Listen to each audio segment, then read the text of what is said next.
this meeting and every meeting be productive for our community as well as the kingdom of God. We bless each one of them. We pray that you would watch over them and their families and guard them and protect them and keep them in good health. And Father, for the guests here today, I ask you to bless them abundantly as well. Now, Father, we commit this meeting, this gathering in your name, and pray that your will be done. In Christ's name, amen. Amen.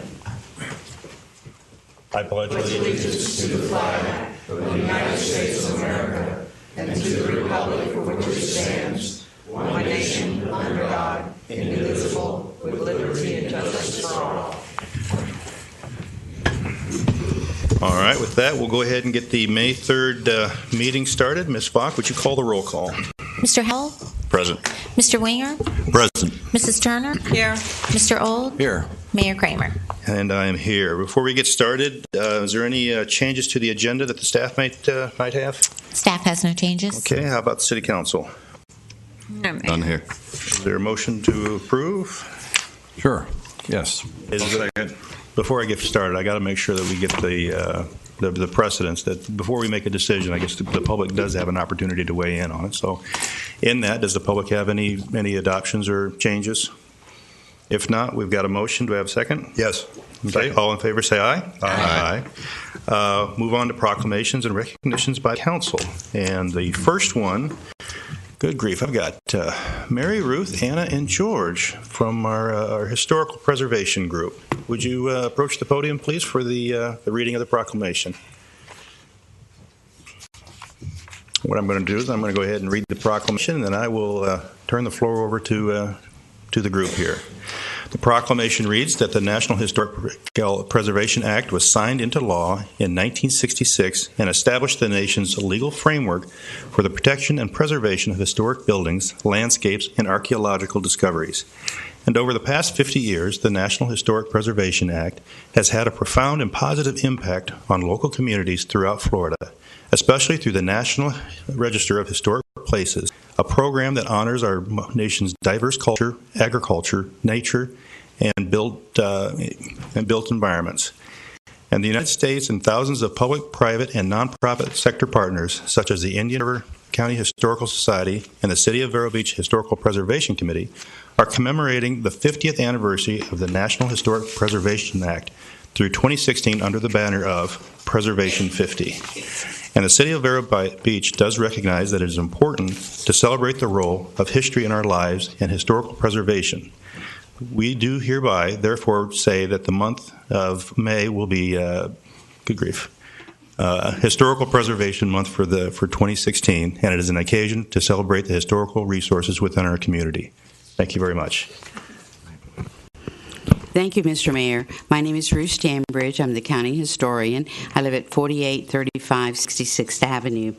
And for over 30 years, the mission of the Indian River County Historical Society has been to protect and preserve the heritage of the city of Vero Beach and the other communities in our county.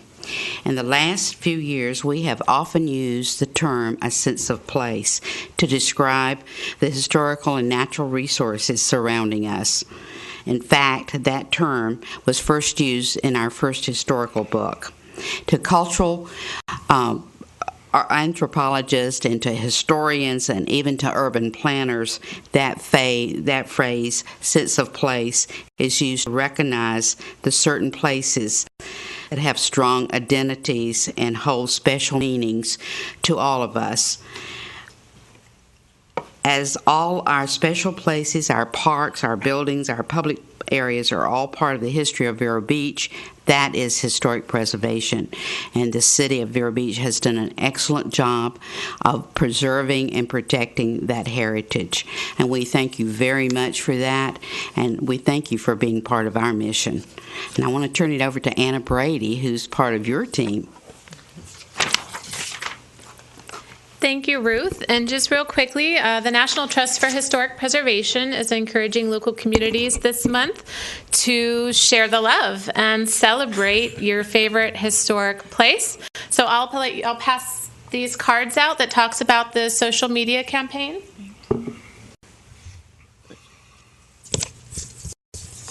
This Place Matters was launched by the National Trust for Historic Preservation, and they're encouraging folks to go out and stand in front of their favorite historic building with a sign. Materials can be found on savingplaces.org, and just snap a photo and post it on Facebook or post it on their site. Also, the Indian River County Historical Society has a Facebook page as well. So, thank you. Wonderful. I'd really like to congratulate the momentum you guys have and the energy you have and the work you've done on preserving the places in Vero area. I mean, speaking of the Vero Man site, you guys, Ruth, you've really done a tremendous job helping us with preserving our site, and it's a very good attitude and the work ethic you guys have that helps us preserve who we are. No question. Yeah, and what's great about the campaign is anyone, the old Vero Ice Age Site Committee can go out too and do their own campaign for their site, and I think that's what is great. Yeah. Did you want me to mention the, Yes, please. the May 17th? Yeah. Okay, May 17th as well, we're going to have a Florida Heritage marker dedication. The marker will be placed out front, and that's with the Indian River County Historical Society marker program. So we're really excited to celebrate the history of City Hall, both old and mid-century. And there's your picture of the City Hall back in the 1960s. And we'll talk more about mid-century during that event. Thank you. Wonderful. Do you want to take a photo?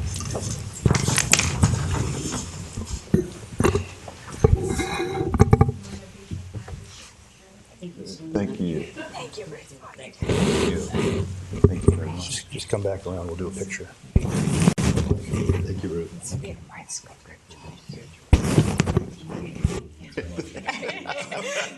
Hannah, we all catch you soon. There too. Thank you, Hannah. Yeah, we'll scrunch together. I'm sorry. It's all right. Is scrunch a legal word? Just have it in. Yeah. It is? It's a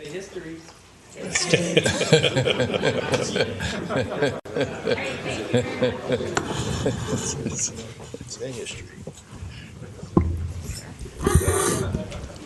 Next, we'll go ahead and hear for the National Police Week. If you want me to read it, I'll be glad to. Sure. Good morning. My pleasure to read this proclamation. The Congress of the United States of America has designated the week of May 15th through May 21st as National Police Week. There are more than 900,000 sworn law enforcement officers now serving in communities across the United States, including the dedicated members of the City of Vero Beach Police Department. And law enforcement officers are our guardians of life and property, defenders of the individual right to be free people, warriors in the war against crime, and dedicated to the preservation of life, liberty, and the pursuit of happiness. And all law enforcement officers deserve our appreciation for the work they do.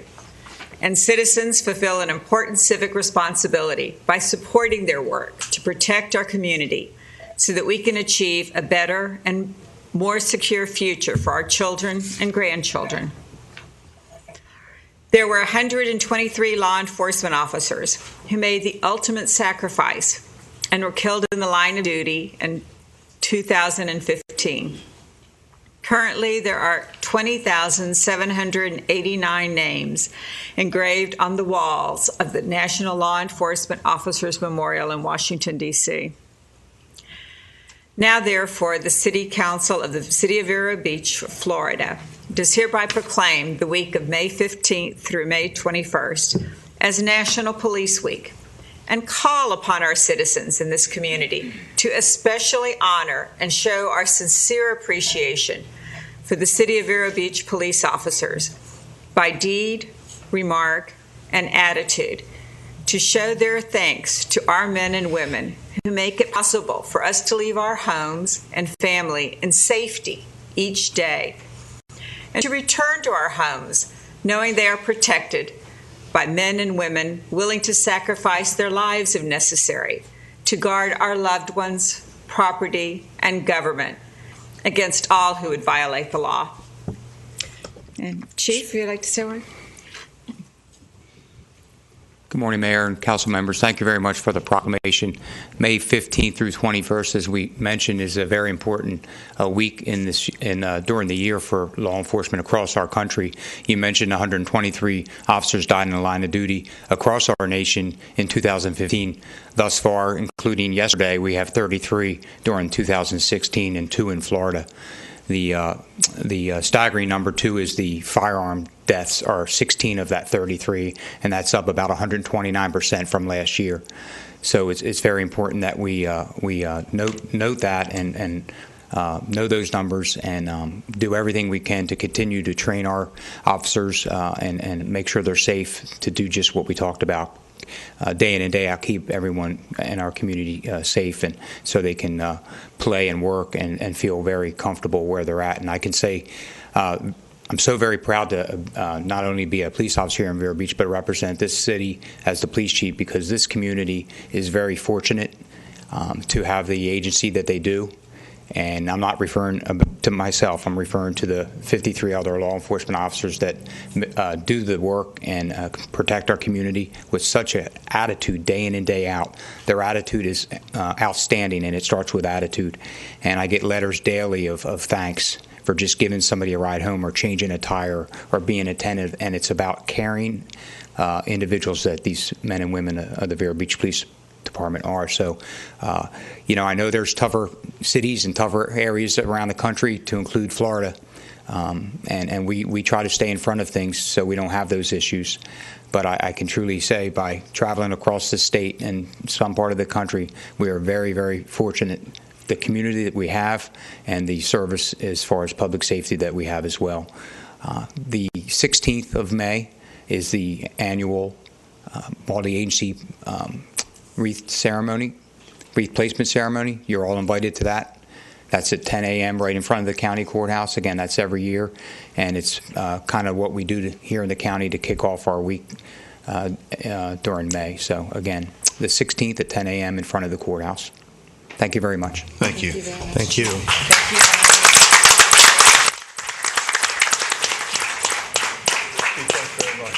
I really like that belt, by the way. It's been a rough last couple of days, hasn't it? Yeah, thank you very much. Thank you.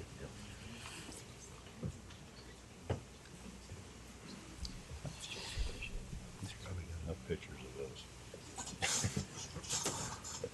Does he want one of those, Bert?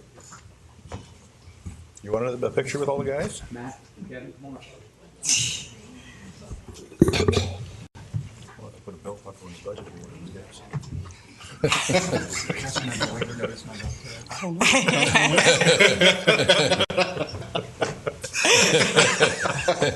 I didn't.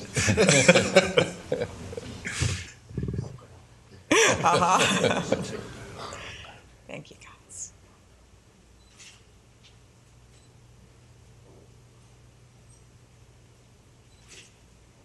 Great job, fellas. Thank you. Thank you. Thank you. Yep, well deserved. Just as a note, I think it's important to recognize the outreach into the community the police department does, their participation in civic functions, their neighborhood crime watch meetings, and how we really do have the connection with the community. And I think that's what helps, as the chief was saying, keeps our crime in control and manageable, but we also have that community that feeds back to us on a regular basis. Yep. That's right, Mr. O'Connor. They do a good job. Really, really excellent job. Thank you all. Attitude is spectacular, no doubt. Yes. Mr. Old, we'll continue on with Tobacco-Free Florida Week. Yes. Leslie Spurlock, is she here? Great.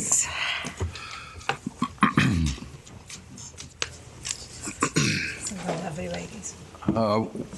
Whereas, even though Florida has made substantial strides in the progress of smoke-free policies, Floridians are still involuntarily affected by secondhand smoke, toxic chemicals, and whereas low levels of smoke exposure, including secondhand smoke, can lead to rapid and sharp increase in dysfunction and inflammation of the lining of the blood vessels, which are implicated in heart attacks and strokes, and whereas secondhand smoke significantly increases the risk of lung cancer, Florida's #1 cancer killer, and whereas in the United States, 2 in 5 children ages 3 to 11 are exposed to secondhand smoke, and 39.7% of Florida high school students and 35.9% of Florida middle school students reported being exposed to secondhand smoke in a room or in a car in the past week. And whereas comprehensive smoke-free policies not only protect people from secondhand smoke, but they also denormalize tobacco use, encouraging more smokers to quit and fewer youth to ever start. And whereas the best way smokers can protect their loved ones from secondhand smoke is to quit smoking, and since 2007, more than 126,000 Floridians have successfully quit tobacco by using one of Tobacco-Free Florida's 3 free and easy ways to quit. And now, therefore, the City Council of Vero Beach, Florida, does hereby recognize the week of May 8th to 14th as Tobacco-Free Florida Week and urge citizens to make politically known their dangers of secondhand smoke, and also urge tobacco users to demonstrate to themselves, their friends, and their families that they can quit smoking. Thank you very much. I want to call up some of my partnership people here. Robin from Substance Awareness Center, Robin Dapp, Beth Dingy from Healthy Families Florida, and Miss Marie Blanchard over here, who is trying to be the photographer instead of being in the photo. She is from the Department of Health. As you can see, the state of Florida is really focusing on secondhand smoke this year. And we still have a lot of secondhand smoke that affect our residents, especially our young and our elderly. People want to live in a smoke-free environment. It can be done, and smoke-free housing is starting to grow. It costs more to rehab a house that's been smoked in or an apartment that's been smoked in, much more so than a non-smoking. And so it also makes a lot of economic sense. We have had a few of the apartment owners and managers go smoke-free in our community. So there's not a month that goes by that I haven't had someone call and talk to me about finding a smoke-free apartment. So it also makes economic sense to at least designate one building in a complex. For those who are transitioning, they are on the leading edge, and we are really trying to make that one of our focuses in the next 3 years. But I also want to take the opportunity to thank this council, because you have done a lot to support tobacco control. The goal is really to decrease pro-tobacco influences. And part of that is the resolutions that you've done for flavored tobacco, and especially when you made it illegal for children to buy the electronic cigarettes and to place those items behind the counter. And then you went so far as to say restricting them from being used where smoking is restricted. So we really appreciate this. It's imperative that our community work together and would do what we can to reduce pro-tobacco influences like those marketing to our children. So I recognize you too. Thank you for the proclamation to us, but you are a leader, and we look forward to working with you and on your continued leadership position. And I would like to present you with a plaque today.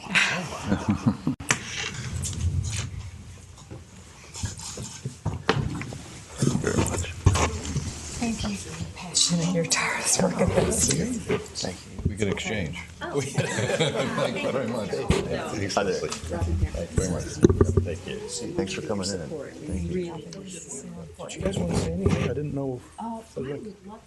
Okay, so Yeah. let's go ahead. We'll pose for the picture and then we can come back. Robin, wants to say a word? Yeah.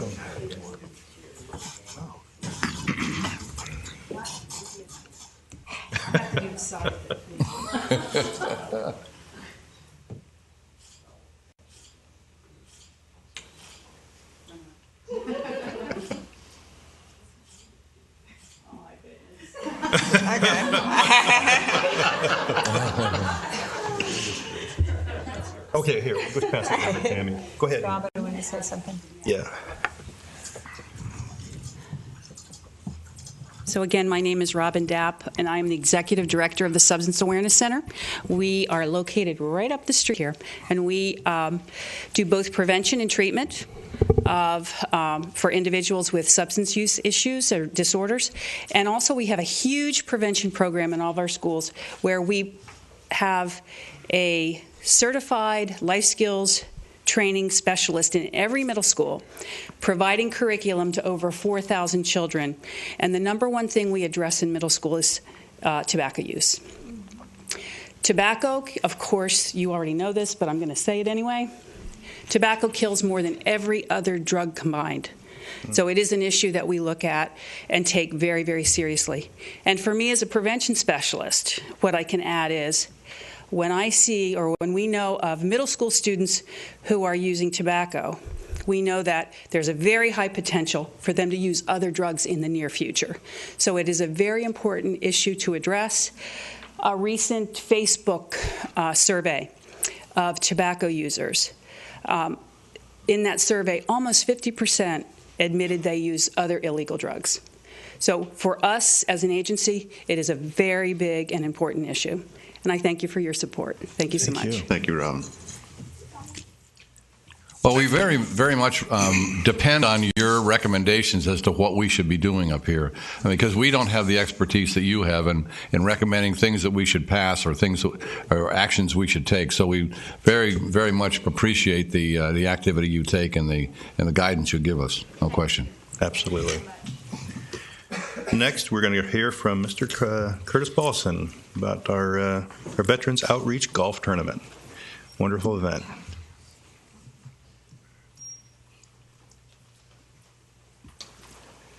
Morning, Council. Morning. I'm Curtis Paulson, retired Sergeant, U.S. Army. I'm also the first Vice President of the Veterans Council. One of my tasks, besides running the Transportation Department, is to work the Veterans Outreach Program. I'm going to speak a little bit about the golf tournament, then I'm going to turn it over to my assistant, Pat Geyer, and she's going to speak a little bit about what we're doing in the community with the Veterans Outreach. On June 18th, excuse me, this is our second annual golf tournament. We're having it over at Sandridge. Is what we do. Basically, it's an outreach. We're reaching out to the veterans that are coming back from OIF, and Desert Storm. It's $60 per person. Over at Signage, we're playing the Lakes course. It's June 18th. We have a 7 a.m. registration with an 8 a.m. shotgun format scramble. Tammy, were you able to print these out? Yes. Okay, great. So you all have copies of these? Okay, great. Last year, we made, I believe, almost $12,000, I believe, and it went toward the outreach program. And basically, is one of the problems that we're having in the community is when the guys and girls come back from, just even being deployed or just being in service itself, they're getting pencil whipped pretty quick off their duty station, and they're not actually getting the training, and ACAP is what they call it, in the actual training and stuff. So they're actually coming back home, they're playing golf, playing games on the TV, or going in the garage. A lot of them have PTSD, and they're really kind of messed up. So we're trying to get them out, coming out to the community, come out and golf with us, come and meet the other veterans. So I'd like to invite every one of you on the council to come out there. Last year we had every county commissioner that was out there, and it was really, really nice. So we're going to invite you out there also, and of course the community. And can I put one of these on the board over here? Absolutely. Could put one of those out? Okay, I'm going to let Pat Geyer, my assistant, go ahead and speak on behalf of the stuff that we're doing with the Veterans Outreach Program. Thank you. I'm Pat Geyer with the Veterans Council.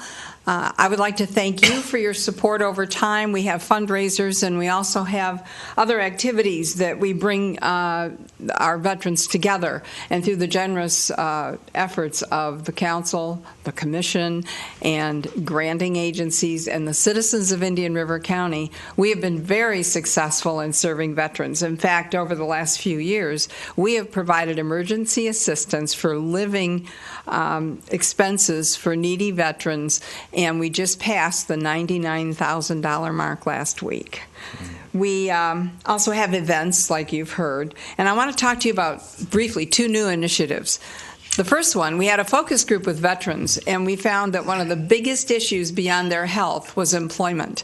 They can't become functional in this community until they can get employment. So we started a program a few months ago, and I've already been able to work with 16 veterans, some on the phone, 10 of them face-to-face, and we've already helped them get 6 jobs. 4 family members, we work with them too, and one of them has been able to get a job so far. We also are developing partnerships with employers. We've worked with over 16 employers, and 8 of them had specific jobs open right now. Some of them had multiple jobs at various levels, and we've been able to place people with them. And I just have to give a shout out to CVS. They have a terrific program for veterans, and they did hire one of our veterans already. There are also local organizations that provide employability training, like United Against Poverty, which used to be Harvest. There's STEP program, certainly Career Source, and others. So we're partnering with them so we don't unnecessarily duplicate what they're doing. But we have a wonderful man named Jim Pellegrino. He's former president of a national organization that deals with employment. He's worked with hundreds of veterans. He's moving to Vero part-time now. He'll be full-time soon. And he is pro bono going to run workshops for us in January, some of them for veterans, to help them deal with veteran-specific issues after they come out of STEP. There are things like, how do you use, your background? What is the language you use with an employer? Because they might not understand your title. You need to tell them what you do. You need to tell them the gifts you bring and the value you bring. So that training helps veterans. When they're ready to go out, then we have the employers that we're partnering with, so there'll be jobs. The other very important workshop will be for employers. Employers who would like to hire veterans, but maybe they don't understand the issues. We would like to help them understand that if you have a staff sergeant coming in, he's going to work for you or she's going to work for you, you need to help them understand the team concept rather than just you tell them and then they expect they'll do it. Not the real world. So we have that coming up, and the employers need to understand the unique value that veterans bring.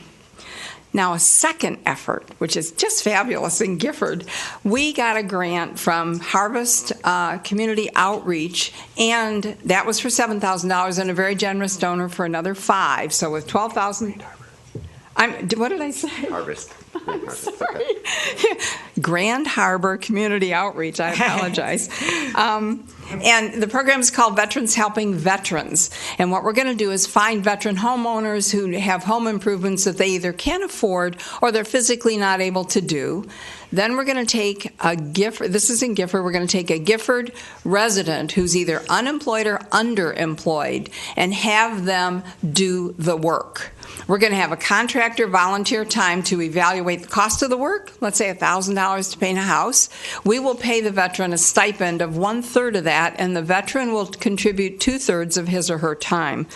When the work is done, we will be writing a letter of recommendation for that veteran to help him or her be recognized for the skills they've gained, the work ethic, etc., so maybe they can get back out into the community. Thank you very much. Thank you. Mr. Paulson? Yes. I had the pleasure of listening to Colonel Young this morning on Bob Seuss talking about transportation for vets. Yes. Yeah, I had some exciting news. Maybe you'd share with the council. Thanks to Pat's efforts, she gets to free me up. I've been working with West Palm Beach for the last 3 or 4 weeks and getting a new van. And so finally, we were going to swap one of our old vans out and went down to and spoke to engineering down in West Palm last week. They said, no, Mr. Paulson, you can have it. So that we're going to get, it's like a 9-passenger van. It's already wheelchair equipped. It holds 3 wheelchairs, has the lifts, it has GPS built in this one, and it's got 18 miles on it. So we're going to have it down here. And trust me, we have enough money to pay our drivers. I know for a fact, because I'm the one that runs this. I'm going to leave it at that. So, but let me just echo something. For everybody who doesn't know, Curtis Paulson is double teamed. He's the first vice president in charge of transportation as well. But in the eyes of a fellow council member from the South, or the North, Sebastian, who recognized that the transportation services provided by the Veterans Councils are state-of-the-art. If you look at any other county supported by West Palm Beach, it's not supported by the Veterans Council. So we are vested in providing access to care through our transportation, and that would not happen without Curtis Paulson and the men that he supervises. So I just want to bring that to his. Thank you, Tony. I appreciate that. Any questions? Thank you so much. Okay, thank you. Hope to see you at the golf tournament. Every one of you. Next, we're going to hear from Ms. Jerusha Stewart from the Vero Beach Wine and Food Festival. That should be Film Festival. You got a food festival down here.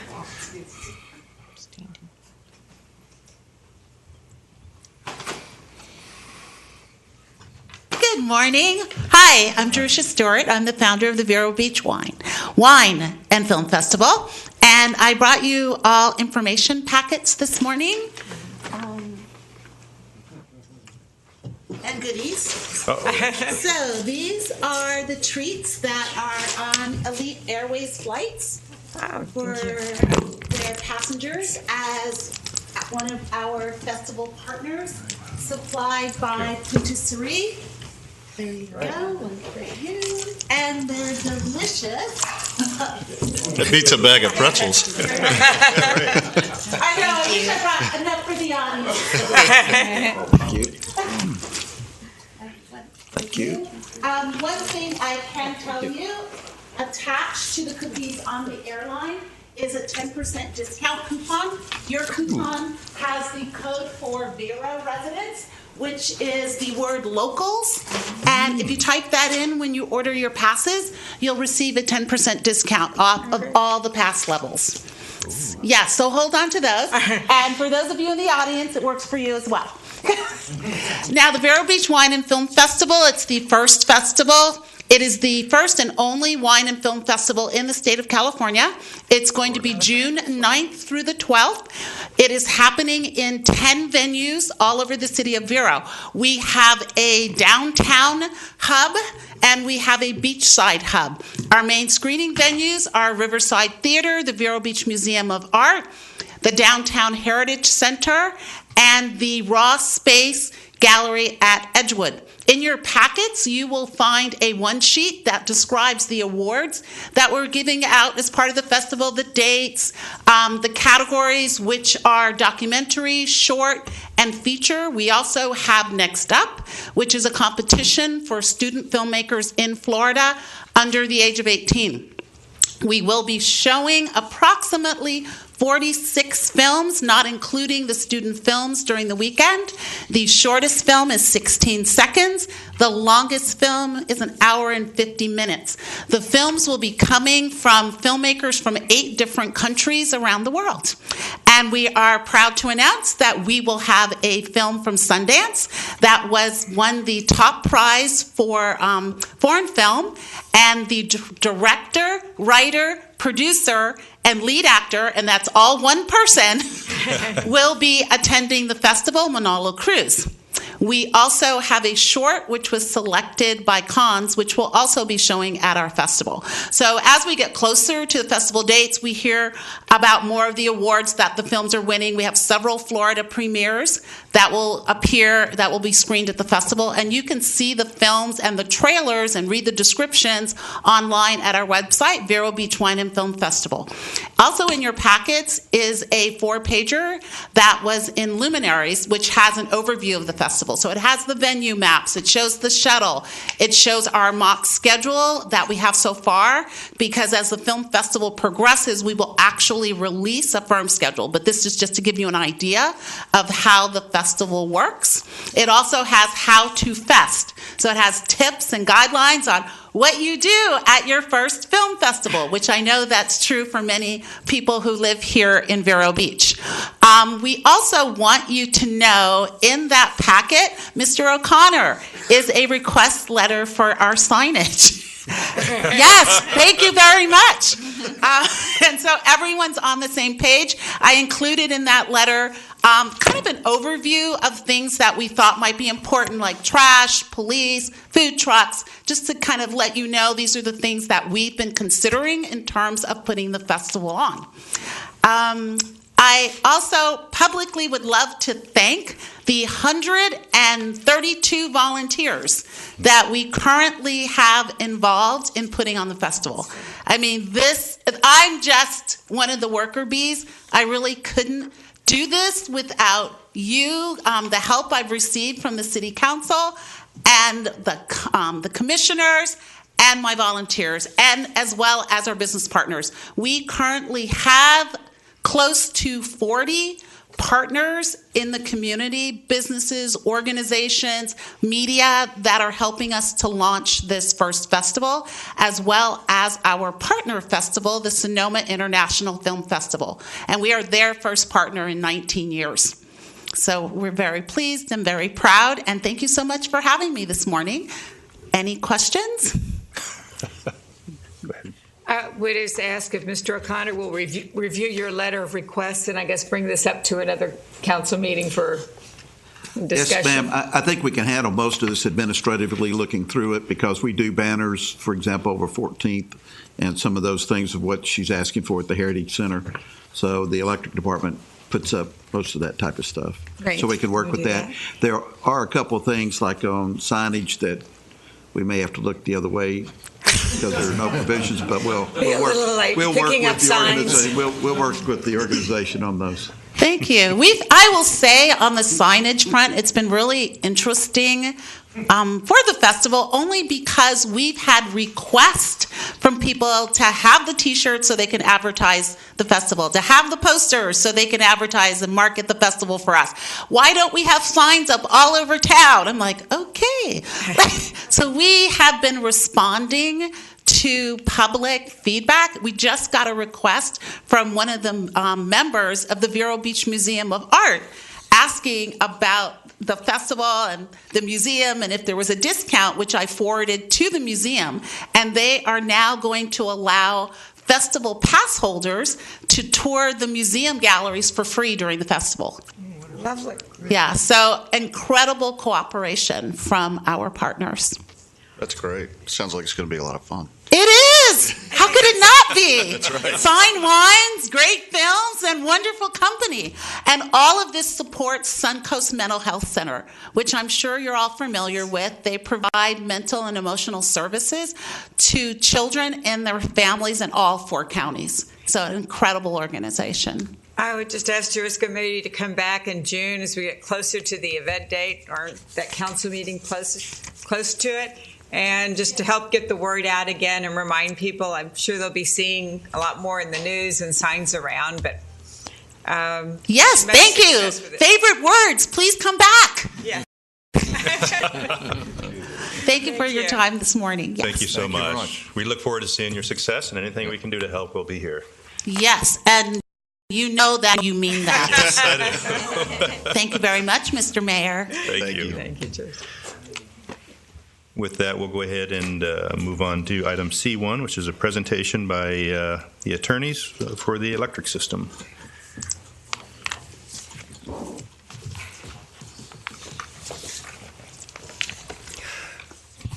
Good morning, Mr. Mayor, Vice Mayor, council members, citizens. As always, glad to be back here. Thanks very much for having me. I'm proud to be here. I'd first like to make some introductions of a group of people whom I colloquially call your analytical team or your analytical brain trust, and then introduce the work and the conclusions that we reached.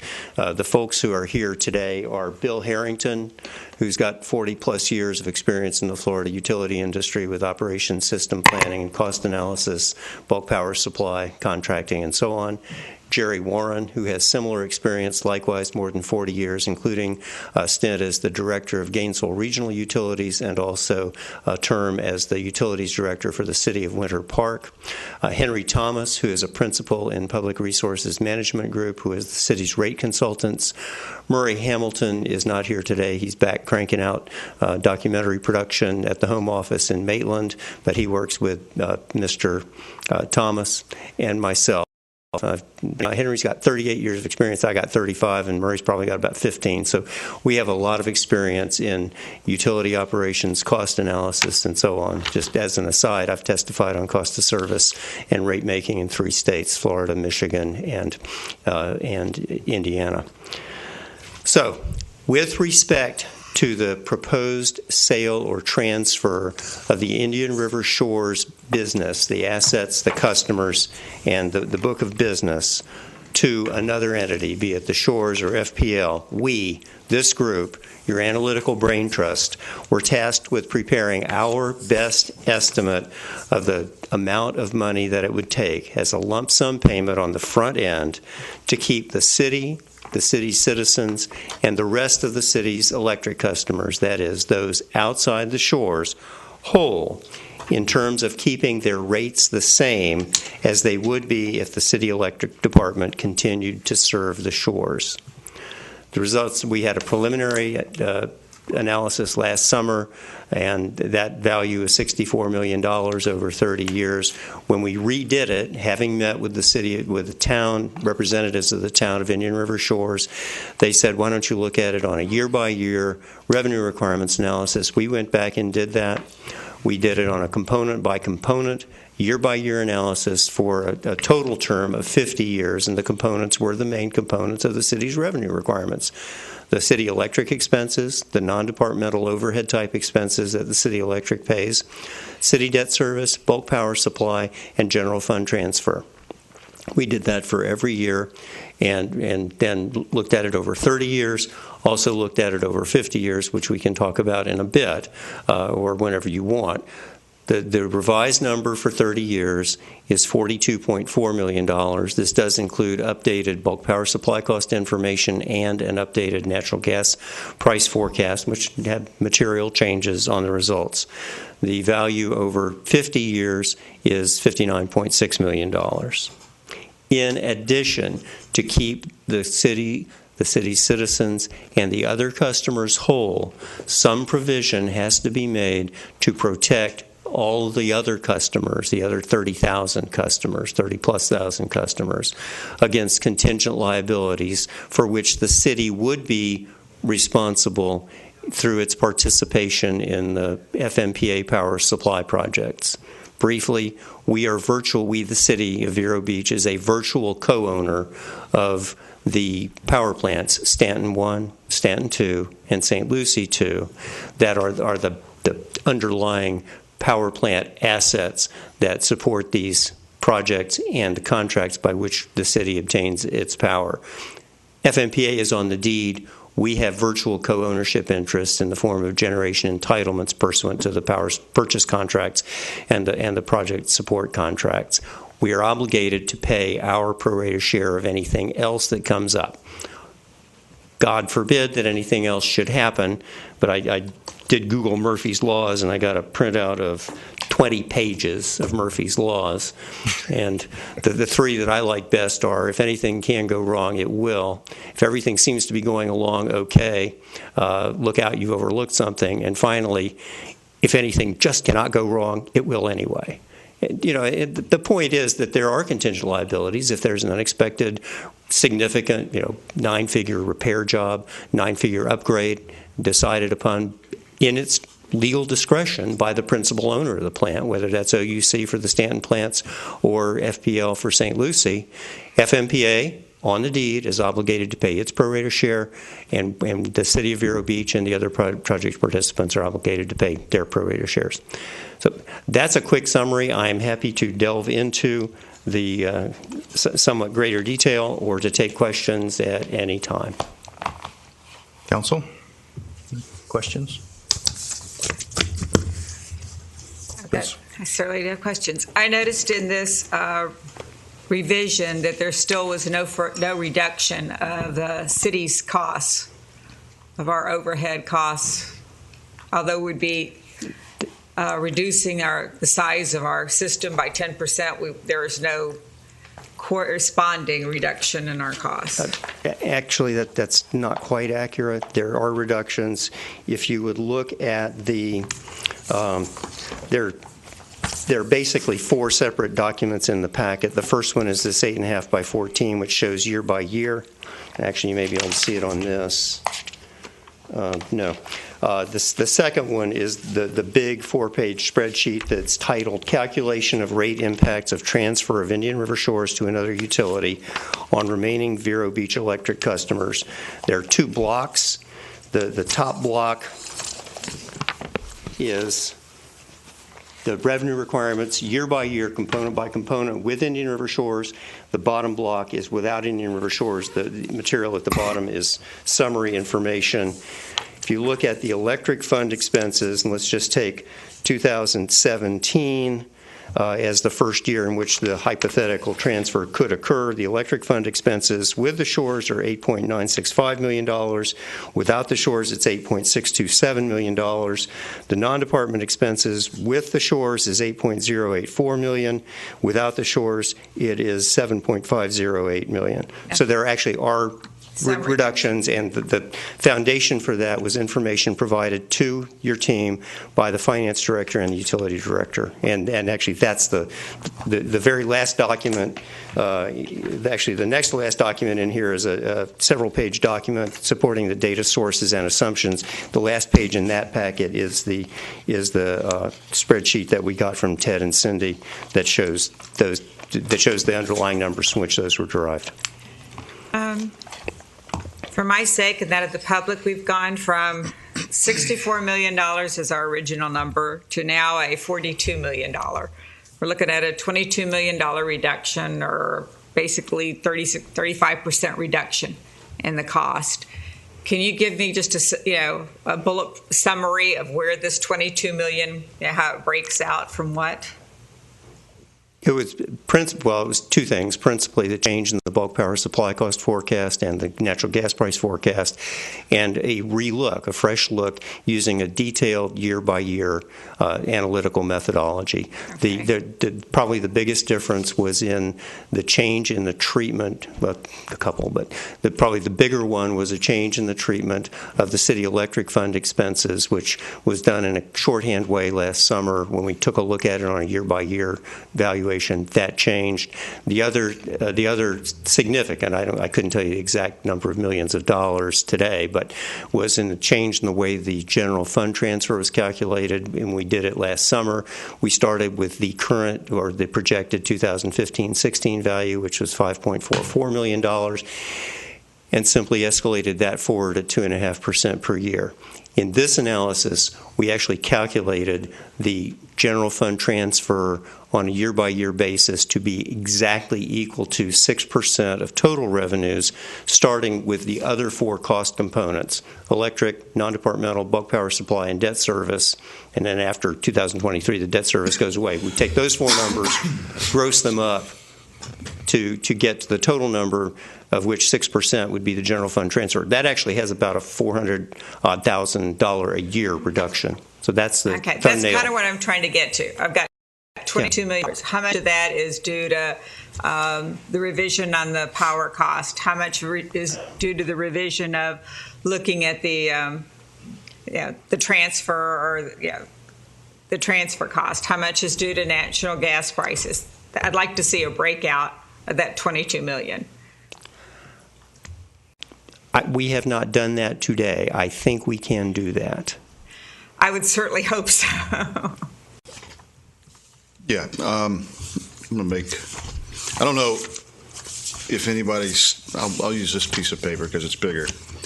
I don't know if anybody's seen what we have here, and I know this is a very complicated matter, but this is 0.5 font, a lot of numbers involved, and I'm not trying to discount any of your work. I know this took a lot of time and effort. But coming from somebody who is not a CPA and not a mathematician, to me, this is kind of like walking into, it could almost be like walking into a car dealership and they put a bunch of numbers in front of you, and suddenly they can end up with whatever number they want at the end of the under the line. It equals this, So to make it relative to me, I'm an insurance agent in town. I have to justify this somehow in my mind. So to me, it's akin to having a client for a 30-year period who says, hey, Harry, we're no longer going to have a business relationship. Now, that's fine. I still have fixed costs in my office, but I am not going to calculate 30 or 50 years of what I'm losing because that client left me and use erroneous numbers, which you could call stranded costs perhaps, to project what my losses truly are. I know I have a secretary. I know I have a customer service representative, and we have to keep the lights on. But we have a 50-year projection here. To do a 50-year projection and to ask for that lump sum is kind of like asking for alimony after a divorce. Now, that's just coming from me, and again, I'm not discounting what you've done here. It's obviously a lot of work, but I think there are a lot of people who could look at these numbers and be overwhelmed. So that's true. And I don't disagree with that statement at all. We did furnish electronic versions so you can look at it bigger. We also furnished in complete publicly available format the actual Excel spreadsheets of both the bigger calculation of the rate impacts number and the bulk power supply cost projections that you just held up, Council Member. But what I'd like to have seen is an executive summary and saying, what is the impact of each of these factors here, clearly labeled out. I mean, I think that the front page is an executive summary. It shows component by component, 30 years, 50 years, the dollars for each of the 5 major revenue requirement components. And it doesn't summarize what changed, what was done differently from this analysis to the other analysis. No. I mean, it certainly is, to me, an incomplete product. But that being said, we know the franchise agreement expires in November. They've given notice that they're not going to continue it. The franchise agreement obviously addresses other things other than just the ability to collect a franchise tax, should Indian River Shores have wanted that. The franchise agreement has other terms in it that essentially will be null and void in November. Could you summarize those for us?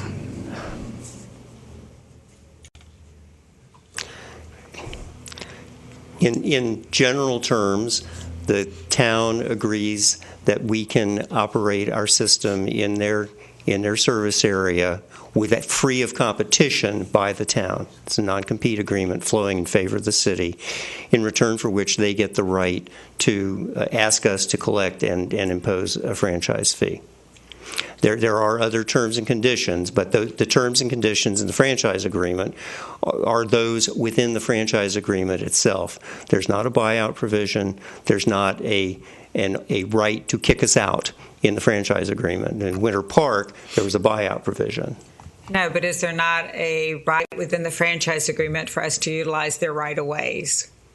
Is that not given to us? Yes, there is a right in the franchise agreement, and that involves a host of other legal issues that are currently pending in court as to exactly what rights they have, and this is even the subject of ongoing discovery, and I really would rather not go into it a whole lot, or Mr. Frost will come up here and hook me. But those are issues. Our position is that we're not at all convinced that they can kick us out, and we're conducting discovery to see what their claims as to their rights are and see what happens in the litigation. That's probably as far as I should go today.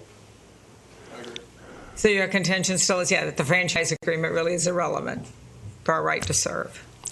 In terms of our right to serve pursuant to the Public Service Commission's territorial orders, yes, ma'am. That's your contention. Thank you. Yeah. With respect to the rights of way, that's a subject of ongoing litigation. Hypothetically, they argue they can kick us out of their rights of way, and that we could be required to get other easements and so on. Yeah. Is there any other further questions from the council? I'm going to do something different while we've got your lawyers here. And I guess Mr. Frost can probably kick me under the table here if I say that, but I don't have a problem if there's anybody from the public that want to answer any questions, because I know after this agenda item transpires that they will probably move on their way and they won't be around for public comment later on in the meeting. Is there anybody that would like to ask the attorneys any questions before they close on their presentation? If not, thank you, Mr. Wright, for your presentation. Thank you, Mr. Mayor, council members. Mr. Mayor, I have asked them to stay on till Mr. Rango makes his presentation. Following that, they'll be leaving. Okay. With that, we'll move on to item D1, Mr. Dylan Rangel for the county attorney. Welcome, Mr. Rangel.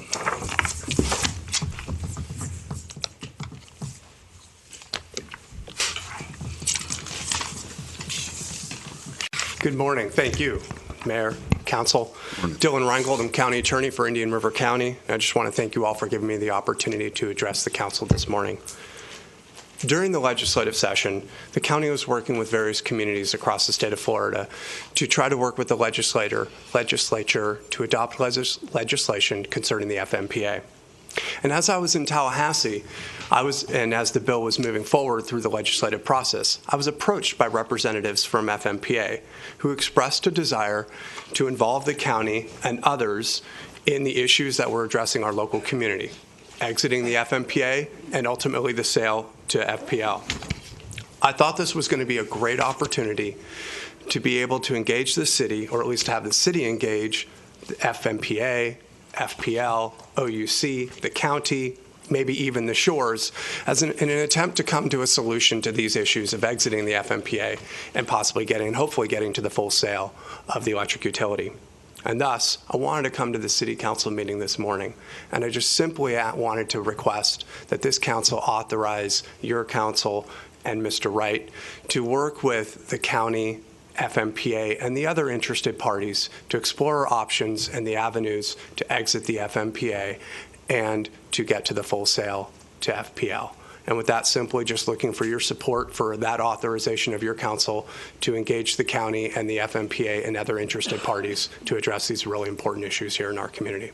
Thank you very much. I'm certainly here to answer any questions.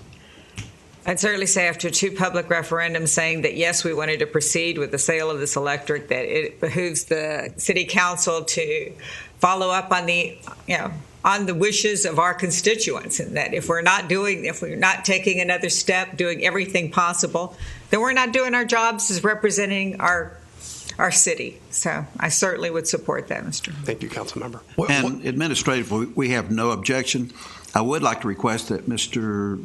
Rango make the contacts with FMPA. He did, and maybe he can put this meeting together, and then we could all sit down and discuss it. We have no problem meeting with them, but we have not seen that indication from our contacts, so I guess maybe somebody from FMPA that you've talked to during that legislative session. Well, what I noticed in the letter that was provided to the city of Vero Beach yesterday was kind of this opening from FMPA that said, certainly we will be willing to engage other parties and interested entities in this process, but they were looking for sort of the window or the door opening by the city council in which it said, look, as long as the city authorizes us to engage other entities, we'll be happy to be at the table with those other entities in the city. So I appreciate, Mr. O'Connor, that offer, but I saw the letter yesterday from FMPA saying if the city is willing to make that first step to allow us to be at the table, then I'd be happy to call up FMPA and coordinate with you and others on having such meetings. And we have no objection to that. And specifically, Mr. Reingold, reading this letter from Nicholas, I always slaughter his last name. So do I as council member. Riello. It says, and I quote, FMPA stands ready to meet with the city and any of its negotiating partners together, and if requested by the city, end quote.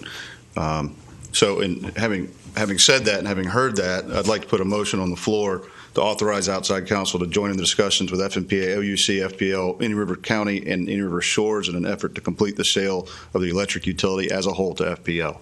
Second. Under discussion, I believe we do have a lawsuit that is pending with Indian River County and with Indian River Shores. I don't believe there's any litigation with the county. We have the one in front of the PSC from the Supreme Court.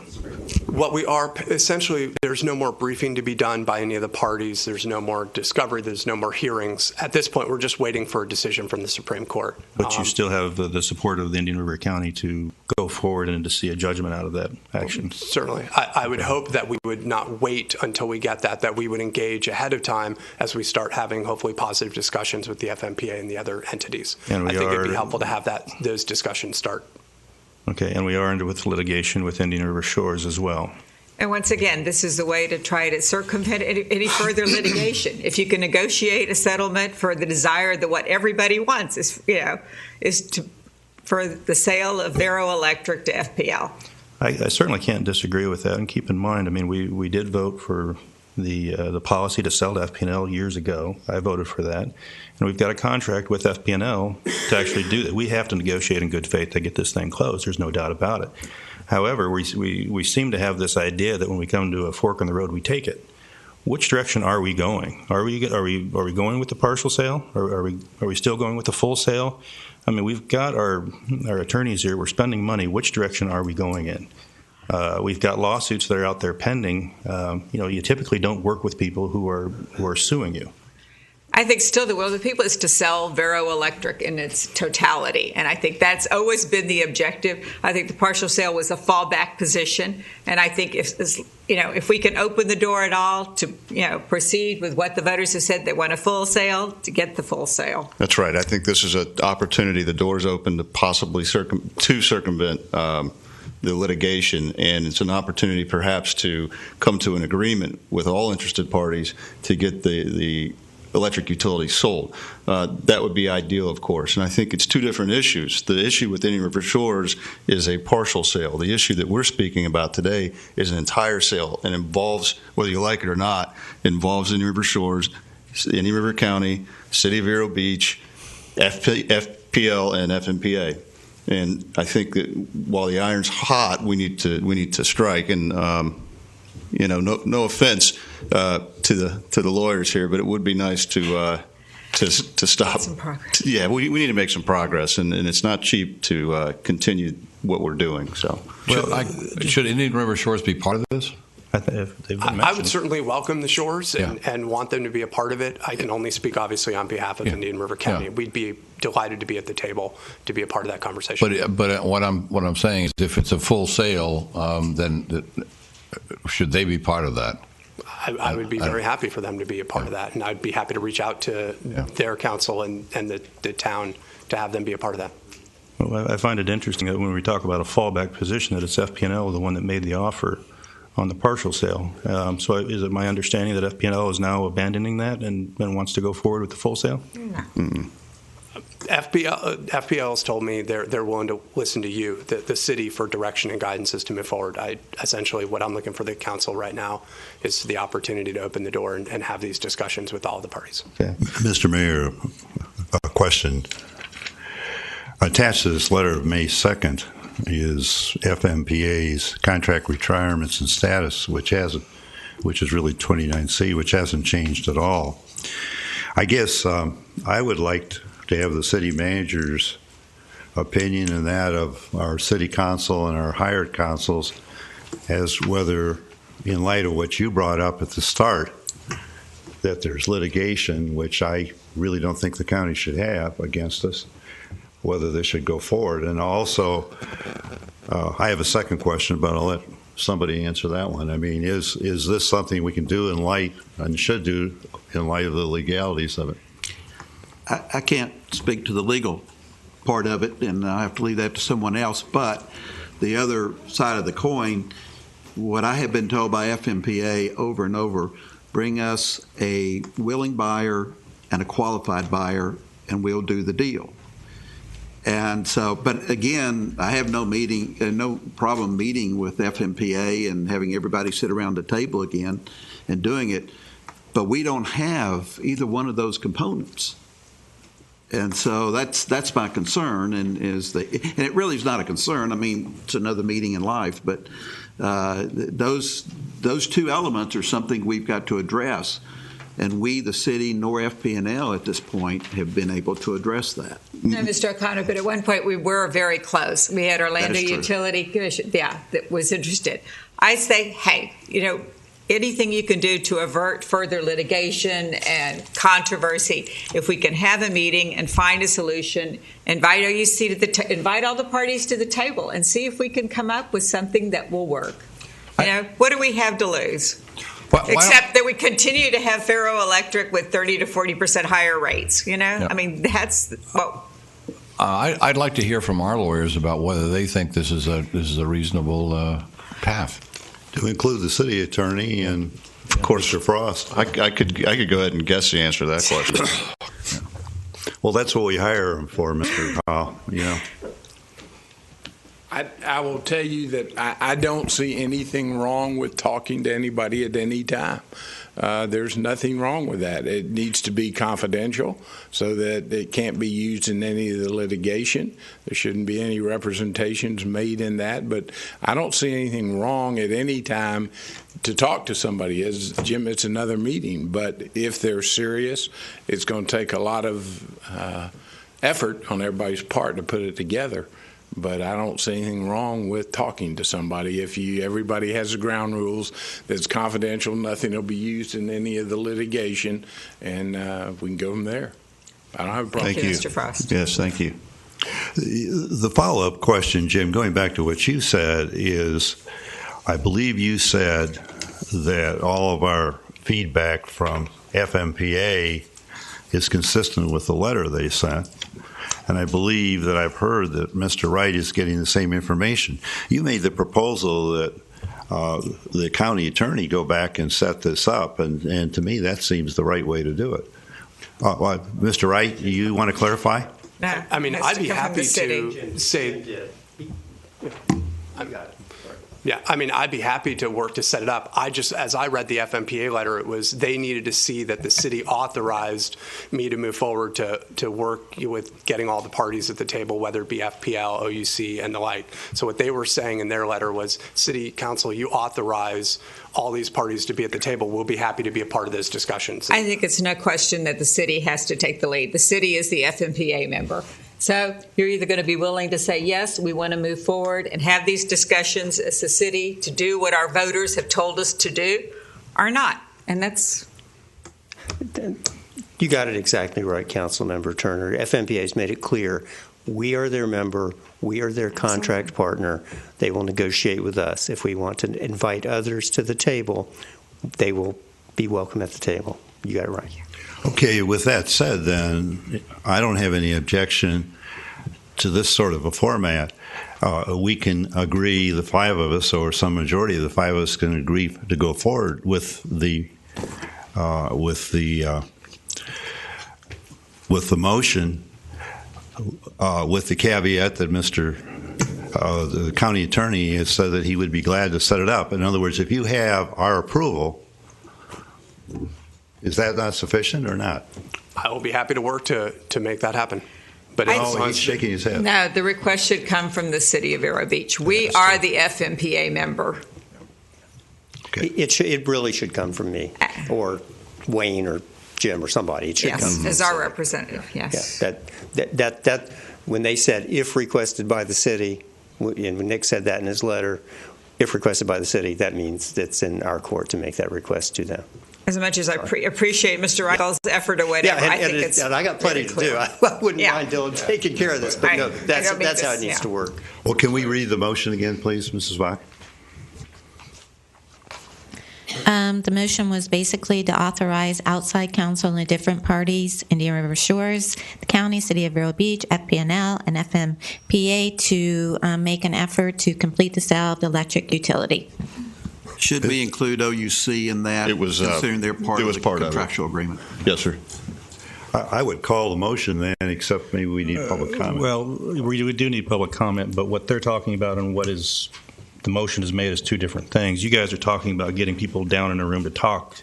This motion says authorizing outside counsel to complete the sale. It says in an effort to. In an effort. It was not. Can we add to that, though, that it be done with confidentiality and no admissions into any of this litigation? Because I think that needs to be necessary for everybody to talk freely and everybody to. Yeah, so move. Can I say that? Well, amended. The other thing is that I've got two issues. Outside counsel is sitting over here. With all respect, outside counsel does not mean that the county, Indian River County, is going to speak for the city of Vero Beach. It's going to speak for Indian River County in the negotiation side. The other thing is that this has been going on for 2 years, and then all of a sudden this thing just pops out of nowhere. We really don't have any new information. I want to ask the question, who? Because if this person that had talked to you needs to be identified, because that might be the person to start with that has that new information that maybe this can actually move forward with. If the council so chooses, I do not mean to be avoiding the issue, but certainly as I was in Tallahassee, lobbyists on behalf of the FMPA actually bumped into me in the elevator and said, "Hey, you're with Indian River County. I'd like to speak with you." I can tell you the folks that I spoke to in Tallahassee during this session were Dean Cannon, former speaker, and also Bill Peoples, who represents FMEA and FMPA. Okay, but you can't specifically identify that might have the information to get this process going again. They invited me to, you saw the letter. If the city wants to have other entities involved in those discussions and those conversations and negotiations, by all means, we will be happy if the city requests to include those folks.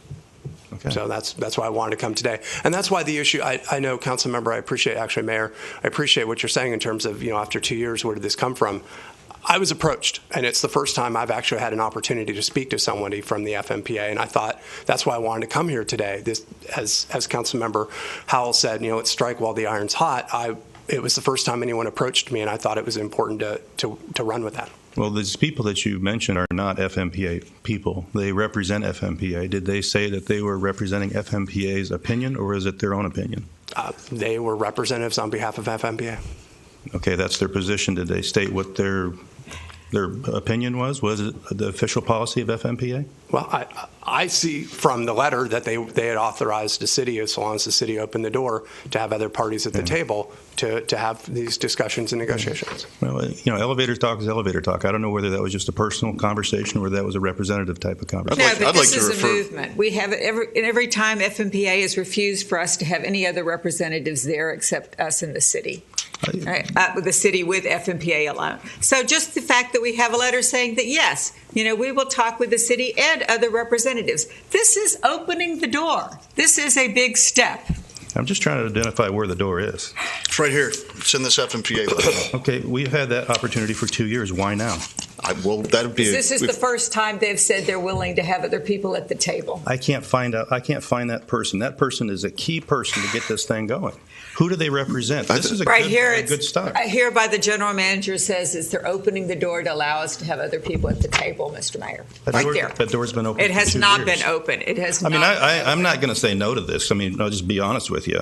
But there's no new information, and all of a sudden now we're setting a policy to shelf the partial sale. And I understand. No, we're not shelving it. We're just looking at options. Mr. Mayor, I understand where you're going with your questions, and I appreciate those questions. But the fact is, I also feel that doing this, what Mr. Reingold is suggesting, getting all the interested parties to sit down, may actually bring a lot of these questions to light. Well, I'm just saying we've done this before, and it's just turned into a beat fest on Vero Beach. I'm seeing that's going to happen again. This is political season. You had 2 years to do this, and now all of a sudden, a couple of months before an election, let's sit down and talk. Why didn't you do this in the last 2 years? We don't have any credible sources or any names of people that actually has new information. And I understand, and there's an election every year in the city. But let's, if there's any other conversation, I'd love, you want to call the question? Public comment? I think we have to restate the motion in light of Mr. Frost's comments. The motion as made didn't take into account his comments. It might be better to withdraw the motion and make a new motion with his comments in them, as a suggestion. Okay. Mr. Frost, I'm going to restate the motion. I'm going to amend the motion, and I'll need your assistance. Okay.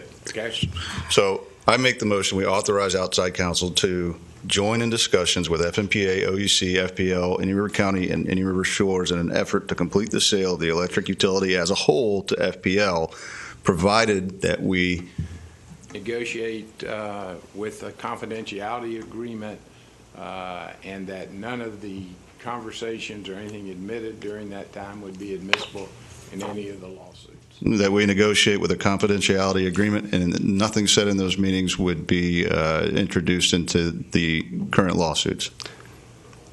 Do I have a second? I second that amendment. Now, I have a question. When you say confidentiality, that implies this will be a closed meeting, and it would have to be, really. It would have to be if you're going to talk about litigated matters. Yes. Lawyers negotiate all the time in confidence, so I don't think there's any problem with that. Do you have a problem? If the city wants it to be confidential, I'd be happy to agree with that. The only other issue I had is I know we mentioned a confidentiality agreement. I just would hope that we don't spend a month negotiating what the confidentiality agreement means. I mean, obviously, as attorneys, we walk into it's the same yeah, thing we as walk mediation. into yeah, It's the that's same right. Mediation. Yeah. Okay. I'm not going to do that. Yeah, it's the same as Mr. Mayor, I'd call a question with that. Well, we're going to open up for public comment real quick. Yeah. I believe we've got a few people that'd like to make comments. Thank you, Mr. Mayor. Thank you, Mr. Reingold. The county attorney has come before the council, and he's asked for permission just to set a meeting up, Councilmember Turner. He's not asking to represent the city. He's just asking to set the meeting up. And I really don't care who the guy in the elevator was. Doesn't make a bit of difference to me. If the county attorney has the ability to set a meeting up, my goodness, where's the problem here? You know? And it is, to your question, that you think it should come from the city. If you're authorizing the county attorney to set the meeting up, it is coming from the city. So there's really no issue here. Say to Dylan, say, thank you, yes, set the meeting up. It shouldn't be any more difficult than that. Not where the conversation took place, in which elevator, or who it was. Who cares? He knows. Let him set the meeting up.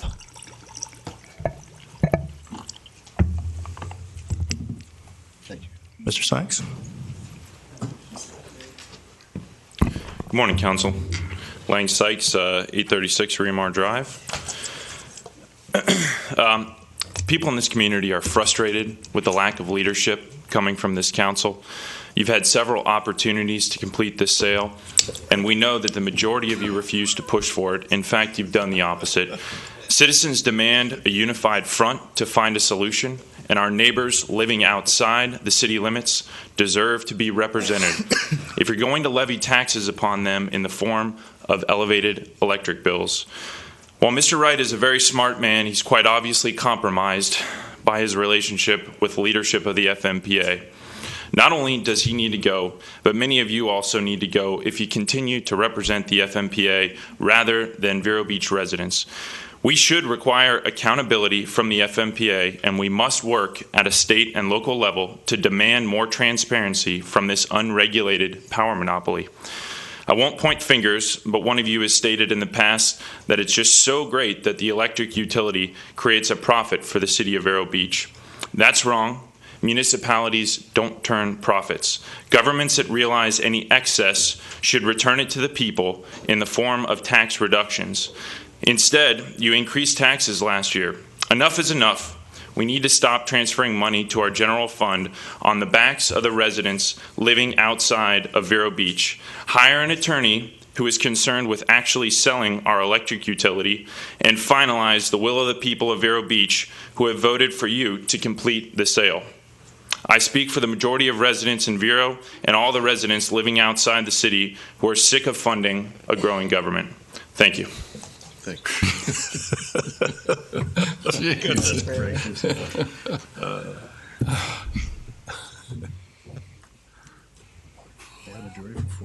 Good morning.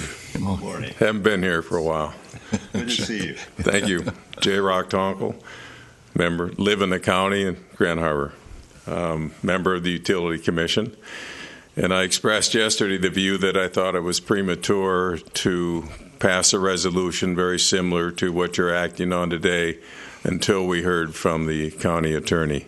I agree completely that we've reached a point and that you have a green light, and this is a positive development. I hope it yields the result that we've sought for 8 years. And the Florida Power and Light would be and will be receptive, participate, and change the dynamics of providing electricity to the residents of the county, the shores, and the city. The only other thing I'll say very quickly, by the way, and I said it yesterday at the meeting, the piece of work that was done is well done.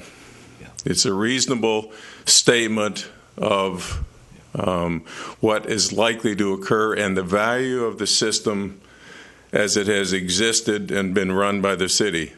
The problem is you can't compete.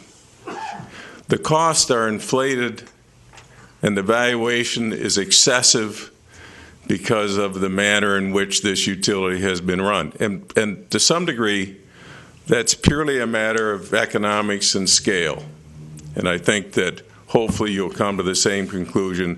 Find a way to resolve this issue, get FPL involved, and let the people of these communities enjoy 20 to 30% lower rates consistently. Thank you very much.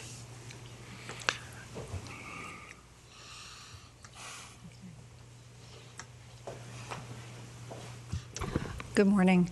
Laura Moss, Chairwoman, Utilities Commission. I'd like to take this opportunity to urge you to move closer. This appears to be a genuine opportunity to fulfill the will of the people as expressed twice in public referendum. So I appreciate that that the county has come forward in this manner, and I urge you to take this opportunity. Thank you.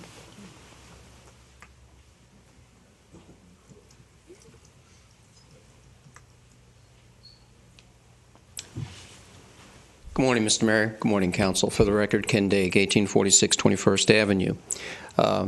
Interesting dialogue this morning. Appreciate all your help up there. And I know you're doing your very best to look out for your residents in this city. One of the things I heard today when your attorneys were speaking to you all, we're on the deed. And as he was talking about that, I started thinking, well, we're on the deed as the city. We have responsibilities as the city because we're on the deed. We're on the hook. We're on the hook for whatever happens, whatever decisions you guys make, whether it's a partial sale, a full sale. We, the people that live in this city, that pay the bills, we want to make sure going forward we're not going to subsidize some ratepayers that actually live in a very nice community, have lots of money. I understand what they're doing. They're looking out for their well-being. You need to look out for us. You represent us, and you take an oath to do that. I reminded you of that a while ago. So whatever you do going forward, make sure you protect us. This is an electric utility. Electric utilities are different from selling your house, different than a regular business. They're set up for the long term. FPL does similar things. The other larger utilities do the same thing. They do 30-year projections, 10-year projections, for their costs. We're on the hook for contracts, the FMPA contracts that were set up a number of years ago before all of you were up there. Contract is a contract. It's like we almost come full circle. I mean, it's good that you're going to have more discussions at the table with others. But probably at the end of the day, you're going to come right back to what we were told. In fact, FMPA, when they sent you the letter, they outlined in that letter, well, Vero Beach, this is what you need to do. You need to have all this squared away before you come to the table. When you go back, this is going back a few years now, you look at the letter of intent that FPL brought in. Along the same lines, these are things that you guys have to do as a city to get what I call squared away, that's a military term, to make sure all this is done. We, the people, what we're looking for, we don't want to be on the hook later on down the road, 5 years down the road, 10 years down the road. Oh, there's a whoops at one of the plants, like let's use the nuclear plant for an example in Fort Pierce, that's close by, where we're going to have to fund out as a city, not only as a ratepayer, if FPL happens to get the system, we, the city, since the city signed the paperwork, we're going to have to pick up the tab. Now, I'll tell you something else. A lot of us that live here, I've been here a long time. We were going through some paperwork the other day, and, I figure, well, I've just been here a few years. 41 years. That's a long time to be in a community. This is my home. I want our city to continue. I do not want us going bankrupt. I'm not getting any younger, just like a lot of you up there. Mr. Howell's the youngest. God bless you. In a few years, 5 or 6 years or 10 years down the road, if I'm still around, We have heavy bills to pick up as city residents. Whether we're a city utility payer or an FPL payer, it will be what it will be. We, the residents, will be on the hook. You need to make sure, as elected officials, to make sure we're not on the hook later on down the road. That's what I'm asking. I'm not telling you guys what to do, whether to do your partial sale, your full sale. That's up to you all. Right now, you're in those decision-making chairs. You need to look out for the residents of the city that you represent. Yes, you have outside folks, ratepayers. You need to do your very best to bring their costs down, whatever that may be, and be what I call competitive. But your first responsibility is to your city that you represent. And see, the other thing I was saying about the other day, an elected official, regardless how you got in those seats, you know, we all know how the political arena works around here. This is a rough area, how campaigns are funded. But the official, the elected official, not your staff, not your attorneys, you take the oath. That's an important thing. You take the oath. And with an oath comes a lot of responsibility. So please, please think about the people you represent and who in the future, Mr. Howe, you're, again, the youngest. I know you're probably not going to go anywhere. So whatever you do, look out into the future. Are we going to be on the hook? Are you covering all bases? The contracts that were signed with FMPA folk many years ago are extremely tight. It's contract law, and at the end of the day, as this stuff keeps rolling around in court, they rule according to the law. So, back to again, please watch out for us. We don't want to be on the hook. When I heard that deed today, that has me concerned. You know, please take care of us. Was there any other public comment? If not, if it pleases the council, I'll go ahead and call the question. Well, Mr. Mayor, two things.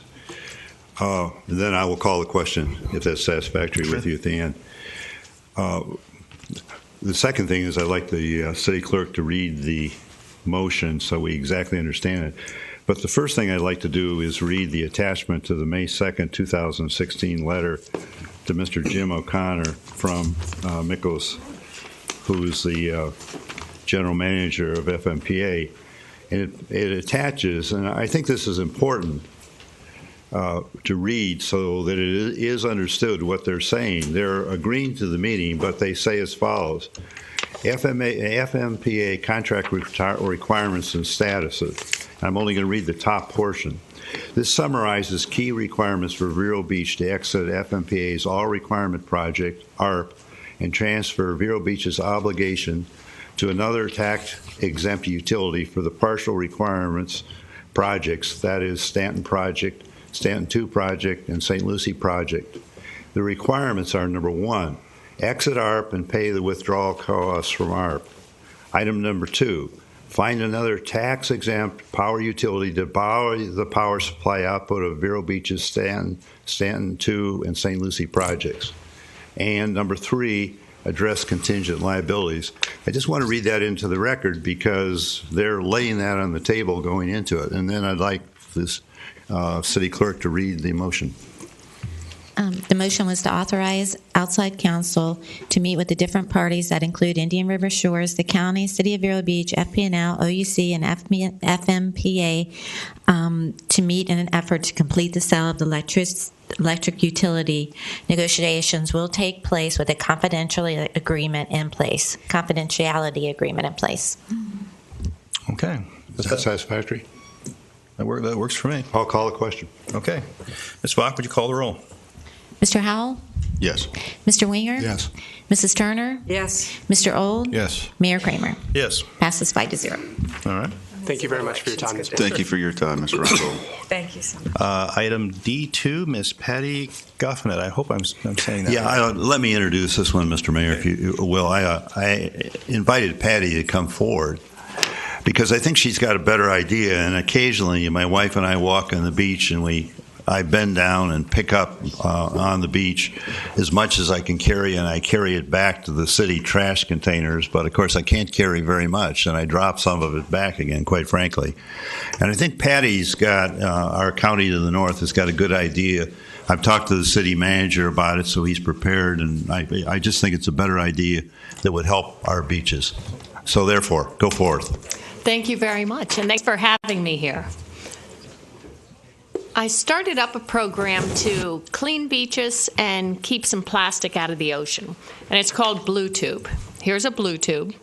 It's filled with clean, used plastic bags, and they're installed at dune crossovers. So when people go to the beach, they grab a bag, they pick up trash, throw it away. And then others bring their clean, used bags and donate them to the Blue Tube. So it is self-sustaining, maintenance-free. Blue Tubes are funded through sponsorships, and towns, businesses, individuals will sponsor Blue Tubes, and they will get their logo on the side of each Blue Tube they sponsor. Sponsorships cost $125 per Blue Tube per year. Sponsor 4, the 5th one is free. And some of this money goes to support research on ocean plastic. There are 60 Blue Tubes out. Most of them are up in Brevard County. And I'm here today to ask you for permission to put Blue Tubes on Vero's public beaches. Mr. Mayor, I'd like to make the suggestion that if we have consensus, we let the city manager and possibly the Recreation Department or Recreation Commission and possibly the lifeguard people, I think they'd be interested in this, and bring it back when they have something suitable. But to me, it sounds like a good idea. I may be wrong. I think it's a very good idea. Are they attached somewhere? Yes. We've got wooden dune crossovers everywhere, so they're attached to the crossover with stainless hardware.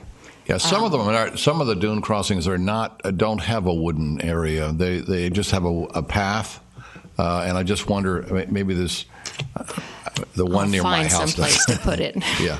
Jim, anyway, am I opening Pandora's box, or can you live with this? Oh no! If she can raise the money to pay for the blue boxes. Got to remind you, we have one actually down on South Beach that is sponsored by Anheuser-Busch and the distributorship in the area. And so they put bags in and maintain that. And we have no objection to it. It works. People do pick stuff up. If nothing else, they're picking up their dog litter that's not supposed to be there to begin with, but they do that. And so, but it does help keep the beaches clean. And obviously, we can do it even in the walkways. I mean, you would have to furnish the post to put those in, but the cut through the public access to the beaches have opportunities for that as well. We could put them toward where our trash cans are. Virtually all of our beaches have those trash cans, and could attach them maybe to those. But we could work with that. What I would do is ask Monty Falls to work with you, our Public Works Director, and he can find locations and that kind of stuff. You know, and maybe there are we have so many generous organizations, businesses, and people. Maybe there's maybe in me saying this, there's people that would be willing to help sponsor this. I can see that there will be. I mean, Eric and his group and so on. It's a natural, really. Jim, in the photo, it's a small photo that was handed to us. It looks like the box is attached to the boardwalk structure that would be owned by the city, and I wonder if that would be an option. Yeah, there'd be no problem with that. Wherever we have the walkway that goes out on the beach, again, the one we have on South Beach, they put their own post, and it's separate from ours. Mm-hmm. But as long as it doesn't obstruct the pedestrians from walking down the path and that kind of stuff. Again, the trash containers are ours as well, so if they attach to the outside post of that, where somebody could have it, it would be should not interfere with the operation of that facility. Thank you. So I assume you're looking for consensus? Just consensus. If there's no objection, we'll proceed, and I'll have Monty Falls give you a call, or you can give Monty Falls a call, whichever. Okay, Public Works. Public Works, yes, ma'am. Thank you very much. I'll let you know when they're up. Thank you, Ms. And if anybody knows of sponsors, send them my way. Well, you might say how you can be found. I can be found at our website, which is www.bluetubebeach.org. Repeat it one time more. If anybody here is interested, I have sponsor sheets or business cards. And if you could maybe leave a couple of those with our city clerk, that'd be great. Thank you so much, Sure. Ms. Confident, for Thank you bringing very this, much. this Thank idea you. to us. Good idea. Thank you. We'll go. Okay, is it about the consent agenda? Well, it's about still where the part where you're at now. About the blue tube? No, about the utility. There was something that was a mistake. Well, so we're going to have to come back around on public comment. I'd ask the city council if they want to take a quick break, real quick, before we go on the consent agenda the rest of the meeting, or I wouldn't object to that. okay. Let's meet back here at 11:15. Thank you.